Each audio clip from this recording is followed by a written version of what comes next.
Hello friends, आज आपण बनवत आहोत साबुदाण्याची खिचडी। आमच्याकडे याला खिचडीच म्हणतात, काही भागात उसळ किंवा वेगवेगळ्या नावाने ओळखत असतील, पण साबुदाण्याची खिचडी आज आपण बनवणार आहोत। सो त्याच्यासाठी लागणारे साहित्य आहे रात्रभर पाण्यामध्ये भिजवलेला 1 वाटी साबुदाणा, शेंगदाण्याचा कूट, फोडणीसाठी तूप, मिरची भरड, मीठ आणि उकडलेला बटाटा ते आपण ठेवलेले आहे। आता आपण सुरुवात करूया फोडणीला। सर्वात आधी तूप,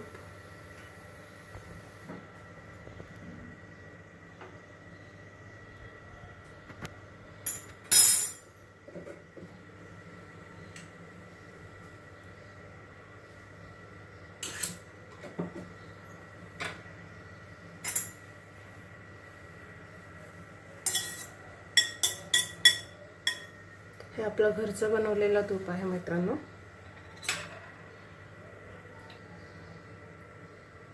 तूप गरम झालं, आता आपण टाकूया फोडणीसाठी मिरची, त्यामध्ये टाकूया थोडं चवीनुसार मीठ,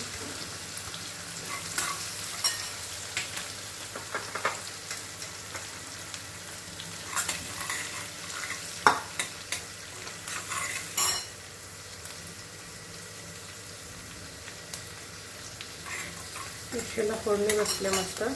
सो आता आपण टाकूया साबुदाणा,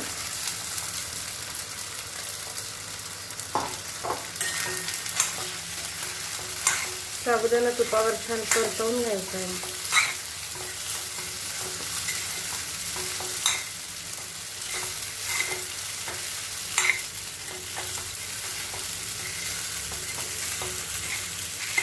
साबुदाण्याचा रंग बदलत चाललेला आहे।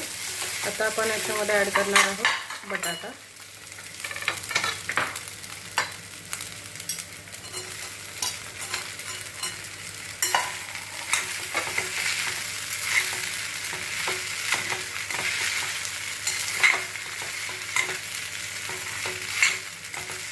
आणि मग आपण ॲड करणार आहोत आवडीनुसार दाण्याचं कूट।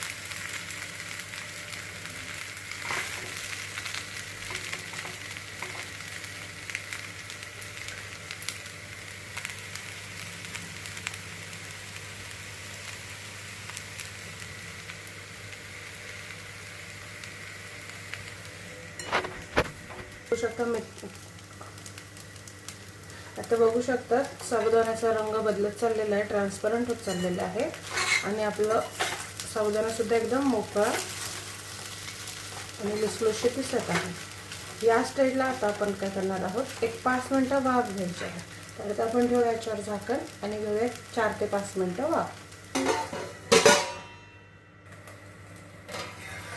मध्ये मध्ये आपण थोडंसं हलवणार आहोत, जेणेकरून साबुदाणा खाली लागला नाही पाहिजे आणि छान एकजीव व्हायला पाहिजे।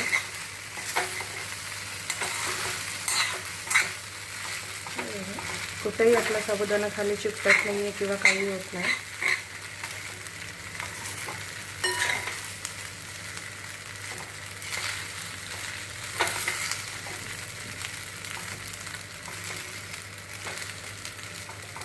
ऑलमोस्ट आपला आता तयार होत आलेला आहे। अजून एक 2 मिनिटं वाफ घेऊया। 2 मिनिटं वाफ घेऊन झालेली आपले। आता बघूया आपण,